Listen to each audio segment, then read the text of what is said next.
Welcome. So in this tutorial, I'm going to show you or teach you on how to remove parental control on Epic Games.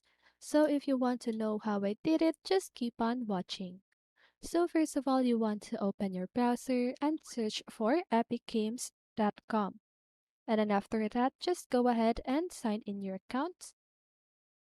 And now, once you've logged in your account, just go ahead and click on your username at the upper right side of your screen and click on Account.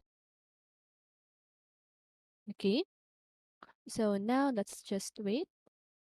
And then here at the left side of your screen, you should see the parental controls section. So just go ahead and click on that and then enter your PIN. If you forgot your PIN, just go ahead and click on your Forgot Your PIN button here at the lower part of the text box. Okay, click on Confirm. And then now you need to make sure that this Epic Games payment is turned off because once this switch is turned off, it means that your child will be able to complete payments without a PIN. Okay? After that, here at the lower part of your screen, you can just go ahead and turn this switch off. If you want, your child can send or accept friend requests themselves.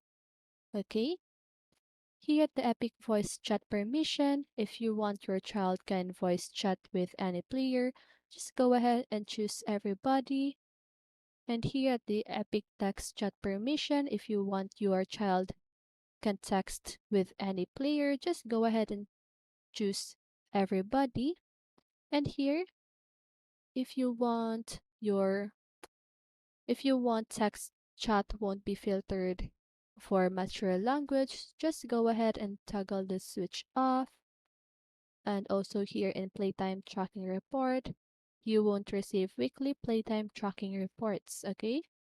So after you've done that, that should remove parental control on Epic Games. So that's it. I hope this video helped you, and if it did, make sure to like, subscribe, and hit the bell notification so you won't miss a video. See you on the next one, and have a great day.